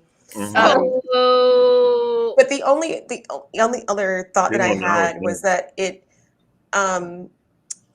I'm so sorry, Nikki. I'm gonna get my thoughts together. What you said makes so much more sense to me now that I've sat with it a little bit more, because I remember her being so upset when he wanted to get on Instagram, and she kept saying, "You ain't got no personality. You don't have no personality. Who's gonna want to see you?" So this is probably just really, really irritating her that people are actually eating up his personality. What's up, Kelly? All right, so I'm gonna go off. I got a question for you, ladies, because y'all hitting it. That made me think about this. Oh, and I apologize. I'm not screaming or shouting. Whoever said whatever. That's just the New York, Brooklyn in me. I get passionate. Question. She said it several times about him being slow. You don't have a person. Do you think she picked him as this victim, that she knows that she can manipulate him and do what she wants? Abusers do. Yeah. Because she said it several times. And Nikki mentioned that she expect him not to have a person, not to be a star. And then April mentioned the same. So I'm like, do you think while she was getting to know this guy in the chat room, because she said it so many times, he's slow, he's not, his brain is not up there. I know my husband. Do you think she picked him to manipulate this guy? Probably. Absolutely. Yeah, I imagine there's some kind of trauma in her past, and she has just kind of pivoted to picking men that she can run over and or like control in some sort of way to give herself the upper hand. And so it tracks. Like it 100% tracks that she picked this young, cute Nigerian guy who was like very excited and is like calling her Anji baby and like things like that. so that she can run over him, because she did it in the Ivory Coast, trying to make it like, she's like, you think I'm stupid, Michael? And then she's just yelling, and we're like, yeah, we do think you're stupid. Not just him, we all think you're stupid. So I think, Kelly, you hit that right on the nose, 100%. And second part, like, if she was, why hasn't she picked another black guy besides the doctor that did her boobs? You don't see her gravitating to any other black males at all. She wants the power dynamic that she gets from his particular situation. Right. Like, and Dr. Obeng. You would think she'll line something up by the person now. we're talking about is Dr. Obeng. He's Guinean, and there's no way. There's just no way. I mean, she thought it was something and that he was a flirting, and I heard a rumor that she said that she went home with him. Those things are not true. That man is a Beverly Hills doctor who was married to some other reality show woman. Angela, that goes back to what I was saying earlier. Like, in her mind, she thinks she's something that she's not. I mean, you don't know. Maybe she gave him brain surgery in the car. We don't know. Oh my God. It is what it is. But I just thank you guys. I gotta go. Well, before you go, I do want you to see this real quick, you guys. So these are brain surgery, Kelly. real quick before you have to take off. So Angela's been spending a lot of time in Canada trying to make money, doing events and whatnot. She spent time with this TikTok medium, and I'm not sure what went south, but the medium had something to say, and I want you guys to tell us. These are her thoughts. This is her personal experience. Talking about she needed him in order for her to maintain her status on TV, because she needed the income to support her habits. Okay. And again, I told you guys on the first night at the karaoke bar, she was indulging in drugs. Okay. And I can't really say it, but Right. We know. Is it crack? Oh, of course. Snow White, Sugar Booger, all that. She's a rock star. Yeah, she was on it when she ripped them titties out at the reunion. Yeah, a normal person don't act rational like that. She was high. Oh my gosh! I mean, we know her dentures are fighting to fly out of her mouth, but I just didn't know that it was due to drug abuse. I got a gap in my mouth, and I'm like, damn. She what are you talking about? The one with her joint, the gums are gone. Like, the color came on. That's right. Hey, midwife Crystal. Like, where she got that from? Temu? Like, I'm trying to understand what. I think it's the smoking. I think that she didn't allow her, mouth surgery to heal properly because she won't stop smoking. Yeah, she didn't allow anything to heal properly. That whole process, she kept on getting in trouble because she would not do the work. Period. Real quick, can I just say this? Because I do. What happened? Shelby! What did Shelby say? The mouth movements are coke or crack, 100%. Speaking as a former crackhead. Well, thank you, Shelby. Shelby, tell us what you think about Christine from Love After Lockup. We're just really trying to work through that situation as well. Go ahead, Nikki. Shelby, we missed you. Shelby was going to be Shelby is the Shelby from our panelists. Thank you so much for joining our live chat. She does have so much knowledge, you guys, and so much experience. Hey, Shelby. What I was going to say is I do think that Angela picked Michael because she thought that he was somebody that she could manipulate. But to piggyback off what the medium was saying about, her needing him, I think that she also realized the thing that she hates about him is what she had realized about him is that he's the star. So she can't make it work with anybody else because everybody has fallen in love with Michael and his story. So even if she wants to get rid of him, she cannot get rid of him because if Michael is no longer part of the story, Angela is just not interesting enough, or at least that's how the audience perceives it, for her to get somebody else and then wanting to be invested. So her and Michael are a package deal, whether she likes it or not. So a lot of her frustration is the fact that not only is he the star, but she can't get rid of him because if she gets rid of him, there goes her relevance because she can't exist without Michael. And that's the thing that gets her as an American, that this Nigerian dude right here and came and just took her spotlight. She can't handle it. Quick question. Can I just say something really quickly? Go ahead. Do you think the network pushed that relationship for her to keep it going due to the fact that what you just said that she needs him? Yeah, I think she probably tried to get rid of him a long time ago. I think when she tried to do that whole divorce thing, I'm not coming to get you, and all of a sudden you see her in Nigeria crying, saying she want to work it out. I think that was all network. Okay. Because they were just like, oh, you're not bringing nothing else up here. We want him. He's a draw for the show. Like they're co-stars. I Googled it. Okay. I Googled it too, and it's true, Ryan. It's true. Well, what you Oh Googled? my gosh. If you Google crack pipe lip, Angela's photo comes up. I told y'all, I'm an expert at that. I've seen that. At work, that was Ryan, a 5-hour money bag right there. Ryan. Angela, she'll pay me that's a vacation trip right there on my paycheck. Oh man, it comes up multiple times, y'all. Multiple times. And she was Bobby Brown.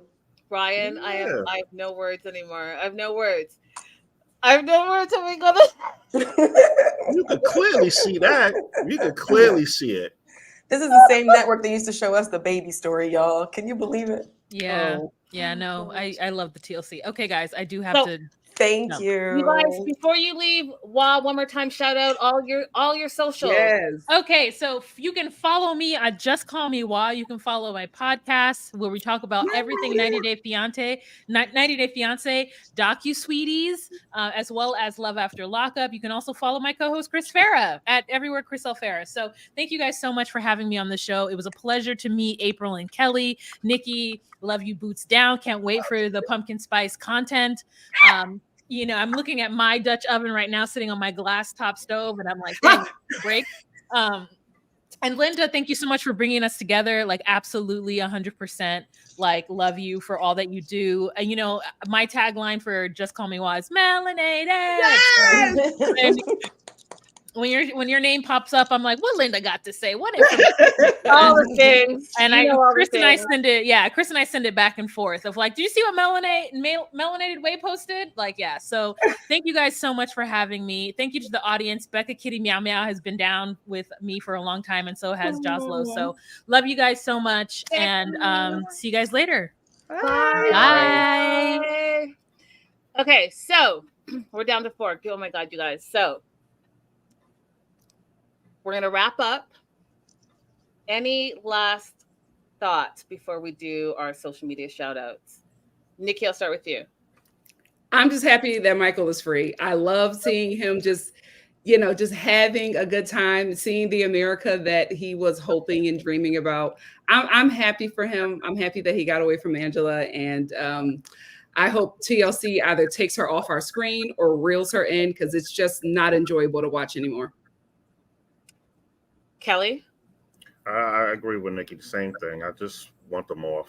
I want Michael. I hope he's on top of his cases. I hope he don't let this TV thing get to his head and cloud his judgment, and stick to a plan, and don't count on the TV, because it's not going to be there all the time.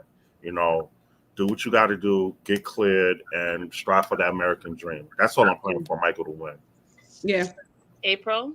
Becca, you said something earlier that I wanted to respond to, but I can't find it right now. Once I find it, I am going to answer your questions in the comments, so you'll see it if you come back for the replay. If you want to find me for immigration, you can find me at Holloway Legal PLLC. That's my YouTube page. If you want to find me for travel, I am headed to Vietnam tomorrow. I do budget travel. Oh, wow. You can find me on my Instagram page at April R. Holloway. Yeah, I already added everybody. I already got April is so quick with it. April. Yep. Okay, so we're going to do our shout outs in 2 seconds, Kelly and Nikki. I do want to end with this thought, because I thought it was quite important. This is a thought from someone on Reddit. And this person says, if it wasn't for him being exposed to people's opinions, I bet he would have stayed with that devil, believing that this abuse is normal. Although he pushed the cast's worries away and said, it's okay, let me deal with it, it's okay, over and over, their concerns were screaming at him at the back of his mind. That was truly his wake-up call, that this is not okay. He even echoed Rob's words in the end, no one deserves to be treated like this. And Michael has never made such a statement before. I'm glad that this tell happened, just because it was his first step to realizing that he's a human being who deserves to be treated with respect and kindness, that he's not someone's property hope his life only continues to get better. And I do say all of this, you guys, because we've said a lot in these up almost 2 hours. But I want you guys to think back. He is actually a person. Yes, he's on reality TV, but that type of verbal diatribe is internalized. And taking it back to what we've all said on this panel, Michael was very young when he met Angela. And when we talk about, sex tourists, this is all part of it. Control, manipulation, financial manipulation, all of it is part of it. And this is a young man who, he's not American, he's not westernized. She met him in Nigeria, and she met this specific guy. And I'm not saying Nigeria is any type of way, because those are my brethren, but I am saying that she got this young man who probably doesn't have the same life experiences as her, and thought, I'm going to be a star, I'm going to bring him on TLC, I'm going to take those checks, and I'm going to continue to use them for as long as I can use him. He gets to America, and yes, thank you for the tell all, because the tell all not only told all, I think it saved his life. Mm-hmm. That being said, we're going to have to do a part 2, you guys. Kelly, everyone wants to know your social medias. Go ahead and shout out your social medias, where they can find you. Hold on. I don't know it off the back. I'm not like that. Lord. Nikki, you do yours, and we will look up Kelly's. Okay. Guys, my wonderful Star family is in the comments, so they've been like promoting my stuff. You can find me at Nikki Star TV here on YouTube, and you can also find me at Nikki Star at Home here on YouTube as well. And you can find me on Instagram at Nikki Nicole Star. You can find Kelly at KellyKB2022 on Instagram. KellyKB2022 on Instagram. And on TikTok, it's going to be Kels dash BK94. Yes. Oh, TikTok, Nikki.star. Yeah. But Linda, I appreciate you having me on here. Thank you so much. Thank you, ladies. I learned a lot. I really enjoyed it. And I'm sorry if I came off harsh or whatever, but you did not. Stop apologizing. I'm just, when it comes to stuff like that, I'm very passionate, and I was very scared for him as a black male in this country. Mm-hmm. We do not play with 911. Yeah. Period. Yep. And you getting this from an ex-cop. Mm-hmm. Okay. That part. Guys, you know where to find me. 90 Day the Melanated Way.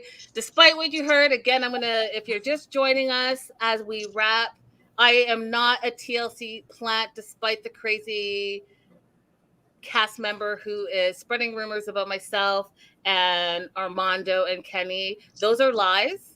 And I'm lost. We're going to have to talk off of this. Yeah. I don't know what you're talking about. Those are lies, you guys. So when you continue to message me and DM me, am I on TLC's payroll? Run me my money. I'll be on it. Period. But until then, please stop spreading and believing the rumors. I think that you guys have known me long enough to know that as an entertainment reporter, I'm going to report the facts. If I'm reporting a rumor, I'm going to tell you it's a rumor. So have the same respect that I have for you guys, for me, and don't believe the hype.